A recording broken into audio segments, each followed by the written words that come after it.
सकाळी सकाळी ना कामाची धावपळ असते, तर एक कपडे कालच इस्त्री झालेले आहे पण आतमध्ये ठेवणं झालेलं नाहीये. तर आता फायनली मुहूर्त लागलेला आहे. म्हणजे कसं असतं ना, एक वेळा हातातलं काम ठेवलं की आपण दुसऱ्या कामात लागलो की तीच कामं आपली चालू असतात आणि ही कामं राहून जातात.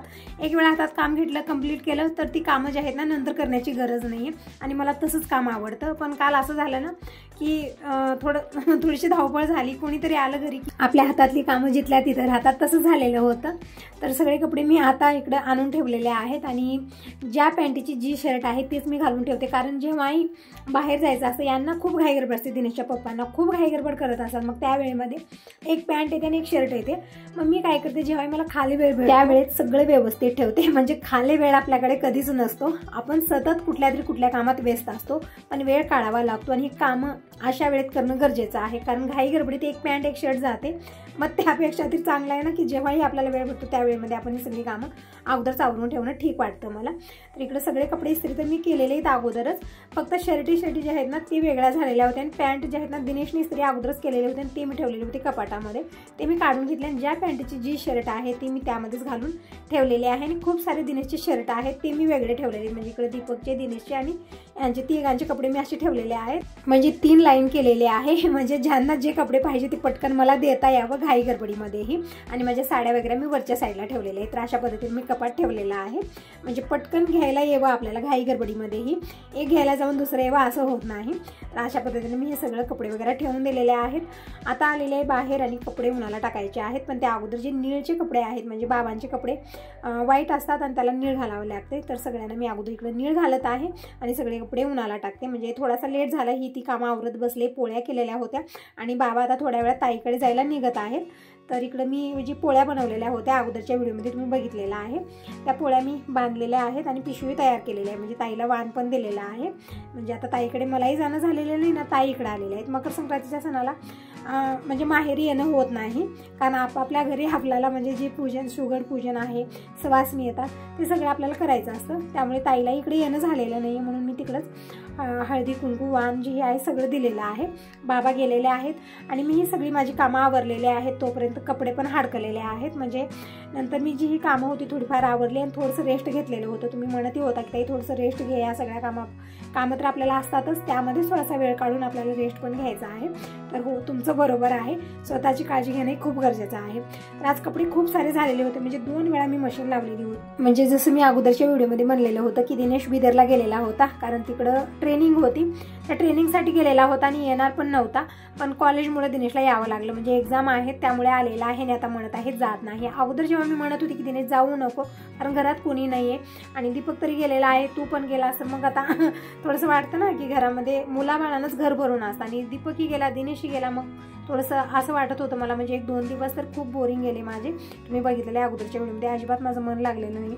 तर मी कुठली कामं काढून बसलेली होती, कारण आपलं हे जे माइंड आहे ना ते कुठल्या तरी कामामध्ये व्यस्त ठेवणं खूप गरजेचं आहे. कारण जेव्हाही खाली वेळ असतो आणि आपल्या माइंडला काही म्हणजे कुठलं कामाचं काही नाही ना, कुठलं कशाचं लोड नाही आहे, जेव्हा खाली असतं ना त्यावेळेत आलतू फालतू विचार खूप येतात. त्यामुळे काही कामंही असणं गरजेचं आहे. आणि घरामध्ये व्यक्ती नसले, म्हणजे माणसं नसले की कामही कमी होतात.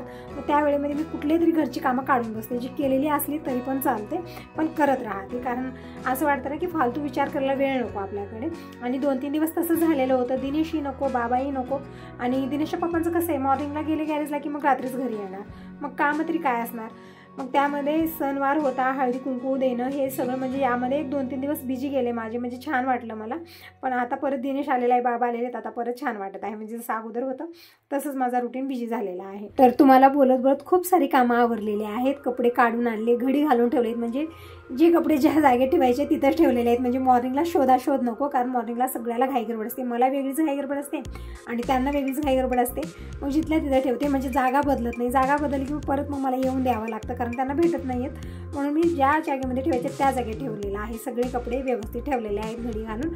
आणि काही दिनेशचे शर्ट आहेत, म्हणजे जे आज मी बॅगमधले काढले आणि धुवून घेतलेले आहेत, तेही मी इस्त्री करून ठेवणार आहे. म्हणजे कपडे असेच ठेवलेलं काय होतं ना, खूप चोळामोळा होत आहे त्याचा.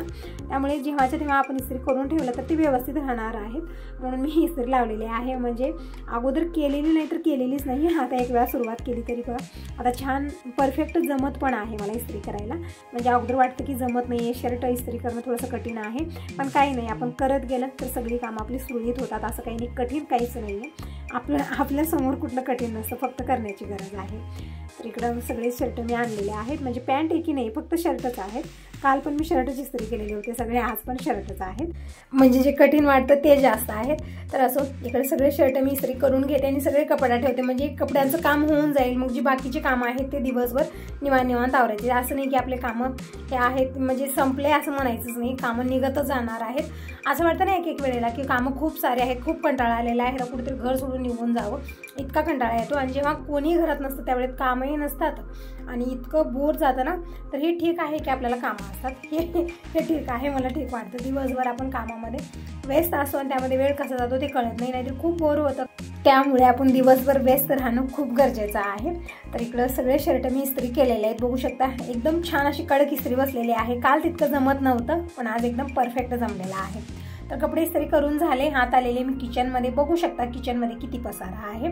तर हा पसारा तर आवरायचा आहे, पण त्या अगोदर इकडे मी घेतलेला आहे चहा. तर तुम्ही सगळेजण कसला वेट करता, या सगळेजणींचा चहा घ्यायला. तर चहा पिऊन झाला आणि सगळे भांडे कुंडे जे हे किचनचा पसारा होता सगळा आवरला, स्वयंपाक केलं. तर कालचा दिवस असा गेला. हा दुसरा दिवस आहे, आजचा वार रविवार आहे. तर सगळ्यांना हॅपी संडे. हॅपी संडे आपल्यासाठी नसतो, आपल्यासाठी डबल ड्युटीचा दिवस आहे. पण ज्यांना कॉलेजला, शाळेला, ऑफिसला सुट्टी असते ना, त्यांच्यासाठी मात्र डबल संडे नाही, हॅपी संडे आहे आपल्यासाठी, डबल ड्युटीचा दिवस आहे. तर सगळ्यात आधी सगळ्यांना गुड मॉर्निंग, श्री स्वामी समर्थ. माझी मॉर्निंगची सुरुवात झालेली आहे पहाटे 5 वाजल्यापासून. म्हणजे पूर्ण घरचं झाडणं, पुसणं यामध्ये आरामात मला 1 ते 1.5 तास जातो. म्हणजे अंगणाची साफसफाई हे सगळं मॉर्निंगला लवकरच होऊन जातं. आणि कसं आहे ना, कधी मी फरशी पुसायचं थोडंसं कंटाळा करते आणि विचार करते की दुपारच्या वेळेत पुसायचं किंवा इव्हनिंगच्या वेळेत. पण आज रविवार आहे, म्हणजे हा पुस महिन्यातला 3रा रविवार आहे. सूर्यनारायणची पूजा मांडायची असते, पण ज्या दिवशी सणवार व्रत वैकल्य आहे त्या दिवशी मात्र मी मॉर्निंगला साफसफाई पूर्ण करून घेते. दुपारी किंवा इव्हनिंगला करायला काहीच ठेवत नाही, म्हणून थोडंसं लवकरच उठलेले आहे. आणि थंडी खूप वाढलेली आहे आजकाल, खूप थंडी वाजत आहे. म्हणजे थोडं आतमध्ये नाही, 3-4 दिवस ठीक होतं वातावरण, थोडंसं आभाळ यायचं, म्हणजे तितकी थंडी नव्हती. आता परत 2 दिवस झाले इतकी थंडी वाजत आणि एकदम काकडायला लागलेला आहे. तसं झालेलं. मग मॉर्निंगला लवकर उठून सगळी कामं मी पाण्यातली आवरली, कारण मॉर्निंगची कामं आपली पाण्यातलीच असतात. ती सगळे आवरले, आंघोळ झालेले आहे आणि फुलं पण घेऊन आलेले आहे. कारण थोडासा लेट झाला की झाडाला एकही फुल राहत नाही, म्हणून अगोदरच मी फुलं घेऊन आलेली आहे. जी ही पूजेची सामग्री आहे ते पण मी आणलेलं आहे. म्हणजे जसं ढाळा आहे, जवसाचं धाट आहे, गव्हाची ठुशी, हे सगळं आपल्याला पूजेला ठेवायचं असतं. ऊस, पाळूक जेही आपल्याला शेतामधले जे येतात ना आता, ते सगळे आपल्याला फळभाज्या या पूजेला ठेवायच्या असतात. तर मग थोडीफार जितकी भेटली तितकी मी घेऊन आलेली आहे. आणि आता अगोदर मी देवपूजा करून घेते. म्हणजे चहा पिऊन झालेला आहे आणि देव सगळे उचलून मी किचन काउंटर ठेवलेले आहेत. आणि इथंच मी देवांना स्नान घालणार आहे, कारण खाली बसून तरी जमणार नाही, खूप पाणी होत आहे खाली. आणि कसं आपली किचन छोटी आहे, जास्त स्पेस नाही आहे, मग मी दारातच बसते, मग येणाऱ्याला यायला रस्ता राहत नाही असं होत आहे म्हणून. आणि तसं तर पूजेला मला आरामात अर्धा तास 2 तास लागतो. आणि गुरुवारची पूजा तुम्ही बघितलेली आहे, प्रत्येक गुरुवारी मला 2 ते 3 तास पूजेला लागतात. आणि दररोजचं सांगेन तुम्हाला तर अर्धा ते 2 तास मला लागत असतो. तर सगळे देव उचलून मी किचन काउंटर ठेवलेले आहेत आणि देवारा मी पुसून घेतलेला आहे. म्हणजे आसन वगैरे मी काही जात चेंज केलेलं नाही आणि करतही नाही. प्रत्येक गुरुवारी मी करते, जसं तुम्हाला म्हणत असते मी, कारण दररोज होत नाही, भरपूर वेळ जातो यामध्ये. त्यामुळे फक्त मी प्रत्येक गुरुवारी एक वारच नेमलेला आहे. गुरुवार किंवा कुठलाही वार तुम्ही नेमवू शकता, जसं तुमची सवलत आहे तसं. मला गुरुवारी जे आहे ना, निवांत मी पूजा करत असते आरामात. 2 तास लागो, 3 तास लागो, मला काही वाटत नाही, कारण त्या दिवशी जास्त किचनचं तामझाम नसतं, जास्त स्वयंपाक पाणी नसतं त्या दिवशी, कारण आमचा उपवास असतो. फक्त दिनेशसाठी आणि बाबांसाठी मला स्वयंपाक करायचा असतो. मग पूजेला मी म्हणजे निवांत पूजा करते त्या दिवशी, जास्त घाई गडबड मी करत नाही. आणि आठवड्याला 1 वेळा करणं गरजेचं आहे. वार कुठलाही नेमं, पण 8 दिवसाला 1 वेळा करणं गरजेचं आहे. कारण देवारा कसं आहे आपलं मार्बलचं आहे, ते दिवा धूप आपण लावतो जास्त प्रमाणात, त्यामुळे ते काळपटपणा चढतो. म्हणून 8 दिवसाला 1 वेळा मी अशा पद्धतीने क्लिनिंग करत असते. पण दररोज होत नाही, दररोज फक्त वरून जी साफसफाई ती मी केलेली आहे. देवांना स्नान घातलेलं आहे, देवपाट्यावर विराजमान केलं, हळदी कुंकू चंदन वाहिलेलं आहे आणि फुलं पण वाहिलेले आहेत. रांगोळी काढून घेते. म्हणजे रोजची देवपूजा कंप्लीट झाली, तुळशीपूजन उमरापूजन झालं की मग मी सूर्यनारायणची पूजा मांडणार आहे इथं चौरंगावरती. म्हणजे ही पूजा बाहेर अंगणात मांडली जाते, तुळशीजवळ मांडली जाते. असं म्हणलं जातं की या पूजावरती सूर्यनारायणचा प्रकाश पडावा. पण इथं थोडंसं कसं आहे ना, आता तुळशीपाशी तितका स्पेस नाही आहे आणि बाहेर पूजा मांडली की हवा लागते आणि दिवा आरती ते काहीच राहत नाही. आणि वानेरं आले की मग काहीच ठेवत नाही आहेत, मग ते फक्त राखत बसायचं काम आहे. परत शेरू तर आहेच, शेरू तर काहीच राहू देत नाही, त्यामुळे मी इथंच पूजा करत असते. तर इकडं रोजची देवपूजा झालेली आहे, दीप प्रज्वलित केला, धूप लावलेले आहे आणि देवाचे दर्शन करून घेतले. तुळशीपूजन उंबरापूजन झालेलं आहे. म्हणजे आपण कुठलीही पूजा मांडू अगोदर आपली रोजची नित्यपूजा, मग ते झाल्यानंतरच मी पूजा करत असते. तर इकडं आता चौरंगावरती मी सूर्य चंद्र काढलेला आहे आणि गंगा गौरी काढलेल्या आहेत. म्हणजे अगोदर अशा पद्धतीने हे काढलं जातं. म्हणजे मी बघत आलेले आहे, जसं मी मामाकडे होते, मी तुम्हाला सांगितले भरपूर वेळा म्हणलेलं आहे की मी आजोळात होते. तर तिथं मामी कशा पद्धतीने ही पूजा मांडायची तशाच पद्धतीने मी पण मांडते. तर अगोदर पाटावरती मामी गंधानं सूर्य चंद्र काढायचे, परत गंगा गौरी काढायचे, मग त्यावरती कळस मांडणी करायची असते. कळस मांडणी नारळ ठेवून मी करत नाही आहे. तांब्यामध्ये पाणी घेतलेलं आहे, पाण्यामध्ये हळदी, कुंकू, फूल, तांदूळ, अक्षता हे सगळं टाकलेलं आहे आणि यावरती एक तांदूळ भरून वाटी ठेवलेले आहे. खाती पानं असले खाती पानं ठेवा, जी पानं आपल्याकडे आंब्याची आहेत, फळं म्हणजे कुठल्याही फळाझाडाचे पानं ते ठेवायचे असतात, ते ठेवलेले आहेत मी. आणि एक तांदळाची वाटी ठेवलेली आहे आणि वाटीमध्ये मी कृष्ण भगवान ठेवलेले आहेत. आणि जे आपण आता आणलेलं आहे हे सगळं ठेवण्यासाठी पूजेची सामग्री ते मी ठेवलेले आहे. अशा पद्धतीने एकदम साधी सिंपल पूजा असते, जास्त तामझाम नाही आहे. म्हणजे आता शेतामध्ये जेही धान्य असतं ना तेच आपल्याला ठेवायचं असतं या पूजेला, त्याची धाटं ठेवायची असतात. अशा पद्धतीने मी ठेवलेलं आहे. म्हणजे जुंधळा जेही आहे ते आणून आपल्याला ठेवायचं असतं या पूजेमध्ये. ऊस, गाजर, पेरू जेही फळं आहेत ते आपल्याला ठेवायचं असतं जे आपल्याकडे आहे. तर मी ऊस ठेवलेला आहे, गाजर ठेवलेला आहे. परत अशा पद्धतीने पूजा मांडलेली आहे. हळदी कुंकू वाहिलेलं आहे, वसमाळ वाहिलेले आहे, फुलं वाहिलेले आहेत. तर अशा पद्धतीने मी पूजा मांडणी केलेली आहे. तर पूजा मांडून झालेली आहे आणि आरतीचं ताट तयार करून ठेवलेलं आहे. आणि आज महत्त्वाचं तीळ आणि साखर आणि तीर्थ, म्हणजे आज ना सवासिनींना हळदी कुंकू लावून ओटी भरायची असते आणि तीर्थ द्यायचं आणि आजच्या दिवशी कहाणी ऐकायची किंवा सांगायची असते. पण आता इथं म्हणजे कोणाला जमत नाही. म्हणजे कसं तुम्ही विचारते असं की ते तुला कन्नड येतं का, तर कन्नड येतं. आम्ही घरी मराठी बोलतो, म्हणजे कन्नड तितकं परफेक्ट येत नाही. फक्त आता इथं कसं आहे ना, शेजारी सगळे कन्नड बोलणार आहेत, मग त्यांना कहाणी सांगायची कशी. एक तर आपल्याला मराठी भाषा येते, त्यांना समजती नाही आणि ते सांगितलं तर मलाही समजणार नाही, असं आहे. म्हणजे भाषात फरक आहे. इथं सगळेजण कन्नड बोलतात, फक्त आम्ही मराठी बोलतो. तुम्ही विचारत होता की तुम्ही लिंगायत आहात का, तर आम्ही लिंगायत नाही. जे शेजारी आहेत सगळे लिंगायत आहेत आणि ते कन्नड बोलतात. आम्ही ब्राह्मण आहोत आणि आमची भाषा मराठी आहे, त्यामुळे थोडंसं असं आहे ना, म्हणजे भाषात फरक आहे. आता इथं आजूबाजूला जेही शेजारी आहे सगळे कन्नड बोलतात आणि त्यांच्याशी दररोज बोलून मी पण कन्नड बोलते, पण म्हणजे तितकं व्यवस्थित येत नाही, पण थोडंफार कन्नड मी बोलते आणि समजतं मला. सगळं जे ते बोलतात सगळं समजतं, फक्त बोलायला मात्र थोडंसं अडकतं, म्हणजे तितकं परफेक्ट येत नाही. तर असं इकडं म्हणजे आज मी कहाणी वगैरे ऐकायचं आहे किंवा सांगायचं आहे, पण कोणाला सांगायचं हा सगळ्यात मोठा प्रश्न आहे. तर इकडे बघू शकता पूजा मांडून घेतलेली आहे, दीप प्रज्वलित केला, आरत्याही लावलेल्या आहेत आणि आरती करून घेतलेली आहे सूर्यनारायणची आणि कापूरही ओवाळलेला आहे आणि देवाचे दर्शन करून घेतलेले आहेत. आता किचनवरती बघू शकता किती पसारा झालेला आहे, तर पसारा आवरून घेते आणि अगोदर काहीतरी पोट पूजेची तयारी करते. म्हणजे थोडासा लेट झालेला आहे, मी अगोदर पूजा केले आणि आता मी सुशला करून घेते. म्हणजे सुशलानं पटकन बनतो, जास्त वेळ लागणार नाही. आणि तसं तर याचा रविवारचा उपवास आहे, रविवारच्या उपवासालाही सुशला, पोहे किंवा उपमा खातात आणि दिनेशचंही होईल. मग त्यामध्येच मग दुपारच्या वेळेतच मी स्वयंपाक करणार आहे. दूधही घेऊन आले दिनेश, म्हणजे दिनेश गेल्यापासून म्हणजे 8 दिवस इतकी पंचायत झाली ना, दूधही वेळेत आलेलं नाही. म्हणजे यांना लवकर येणं होत नव्हतं, ते दूध कधी 9ला तर कधी 10ला यायचं. पण आता दिनेश आलेला आहे तर दूध आणलेलं आहे वेळेत, म्हणजे 7:30-8 वाजेपर्यंत दूध येतं तिथं. म्हणजे दूध घरी येत नाही. दूध कसं आहे ना, दुधाचं खूप मोठं टेन्शन आहे. दूध येतं एका म्हणजे एसटीनं दूध येतं ते, आणि कधी एका दुकानात तर कधी एका दुकानात ते ठेवतात, त्यामुळे थोडीशी पंचायत आहे. म्हणजे गेल्यानंतर तिथं भेटतं का तिथं पहिलं विचारपूस करूनच ते दूध घेऊन यावं लागतं. आणि तसंच आहे इकडं, म्हणजे गावाकडनं दूध येतं आणि ते घरापर्यंत कोणी आणून देत नाही.